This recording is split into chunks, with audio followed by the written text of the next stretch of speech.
Producteur. Vous avez forcément déjà entendu ce nom quelque part.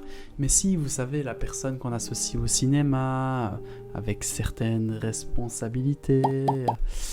Mais au final, est-ce que vous savez vraiment ce qu'est un producteur ? Ça c'est moins sûr. Donc laissez-moi vous l'expliquer. Je suis Julien et vous regardez Silence ça anime. Le rôle de producteur d'animation reste bien souvent flou pour la plupart des gens, surtout pour les personnes qui ne travaillent pas dans le milieu. Mais si vous êtes tout comme moi curieux et que vous avez cliqué sur cette vidéo, c'est que vous souhaitez lever le mystère.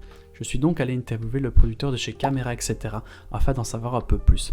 Ensemble, nous allons découvrir quelles sont ses responsabilités, son rôle et à quel moment il intervient dans la création d'un film d'animation.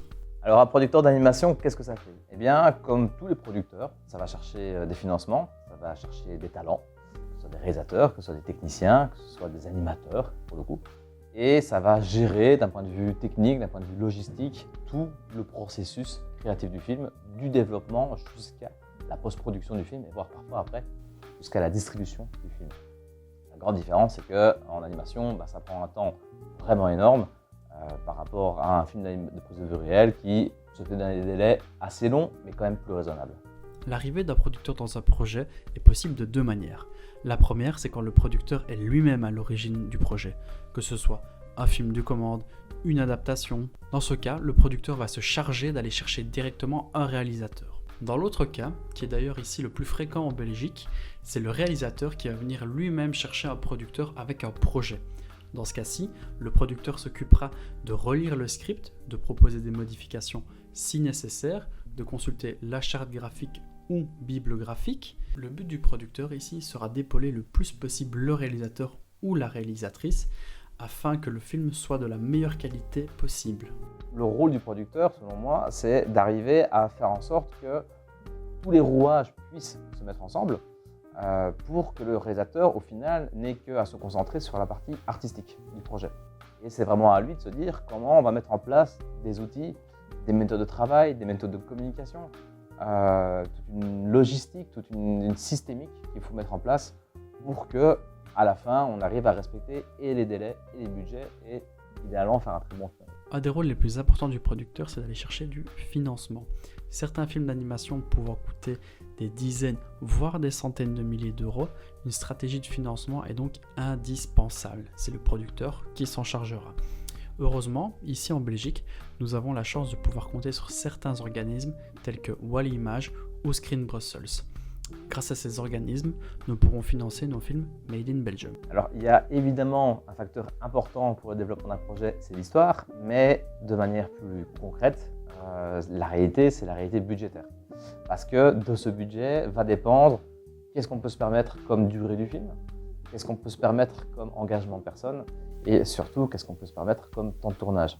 Dans un cas par exemple comme en 1000 pétales, que nous avons produit chez Caméra etc., qui est un stop motion entièrement en bois et en papier, eh bien on savait qu'on devait limiter les décors, on savait qu'on devait limiter les personnages, on savait qu'on allait devoir limiter aussi des mouvements de caméra. Et puis, en fonction des financements qu'on peut aller chercher, on va savoir si on peut faire un film de 5, 10, 15 minutes, parfois un peu plus. Et donc à chaque fois, voilà, il faut trouver le juste milieu entre les ambitions artistiques, la réalité économique, et comment tout ça va pouvoir se marier sur l'ensemble. Le métier de producteur vient avec son lot de défis, et le plus grand d'entre eux étant probablement le temps. Le facteur clé quand on travaille dans l'animation, c'est le temps. Parce qu'il ne faut jamais perdre de vue que si on va faire un dessin animé standard, on va prendre La Rivière des Ours par exemple, qu'on a terminé ici en 2024, eh bien, dans un dessin animé de cette valeur-là, on est entre parfois 8 à 12 dessins pour pouvoir arriver à une seconde d'animation. Donc quand vous avez un film qui, à la fin, dure 13-14 minutes, je vous laisse faire le calcul, en termes de temps de travail, c'est quelque chose qui est vraiment énorme. Et donc en fait, le budget, ça nous permet de nous dire on peut engager un assistant animateur, on peut engager quelqu'un pour du compositing, pour faire de la couleur, mais il va travailler 20 jours, 30 jours, 50 jours, 100 jours, en fonction de ce qu'on peut proposer comme salaire, et donc forcément en fonction des financements qu'on a pu aller chercher. Un bon producteur, c'est avant tout quelqu'un qui est à l'écoute, sachant remettre en question ses propres idées, mais c'est aussi un véritable couteau suisse. Dans une même journée, il peut passer de la correction d'un script à la recherche de financement, à la défense d'un projet devant un jury. C'est le chef d'orchestre du film d'animation, celui qui s'assure que chaque membre de l'équipe peut faire son travail sans se soucier d'avoir de mauvaises surprises. En gros, sans lui, rien ne se concrétise vraiment. Pour moi, la plus grande qualité d'un producteur, c'est de pouvoir avoir un esprit qui est toujours ouvert. Puisqu'on va devoir passer parfois dans la même journée d'un film qui va traiter par exemple de la violence conjugale et dans la foulée d'un film qui va être orienté un peu comédie, un peu burlesque pour des enfants de 4 à 5 ans. Un bon producteur aujourd'hui, c'est quelqu'un qui s'adapte, c'est quelqu'un qui se débrouille, qui n'a pas peur de relever les manches, qui n'a pas peur des défis qui vont être devant lui, qui prend même ça un peu avec le sourire. Ça fait des nuits blanches, c'est des choses qui sont parfois un peu compliquées, un peu stressantes. Ne jamais perdre l'énergie qu'on avait au tout début du projet où on s'est dit il faut que je fasse absolument ce projet envers et contre tout.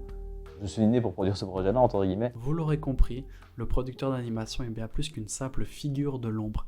C'est un véritable pilier qui accompagne chaque étape, du premier coup de crayon jusqu'à l'apparition du générique final. Grâce à lui, les idées prennent vie, les équipes travaillent sereinement et les projets trouvent leur public.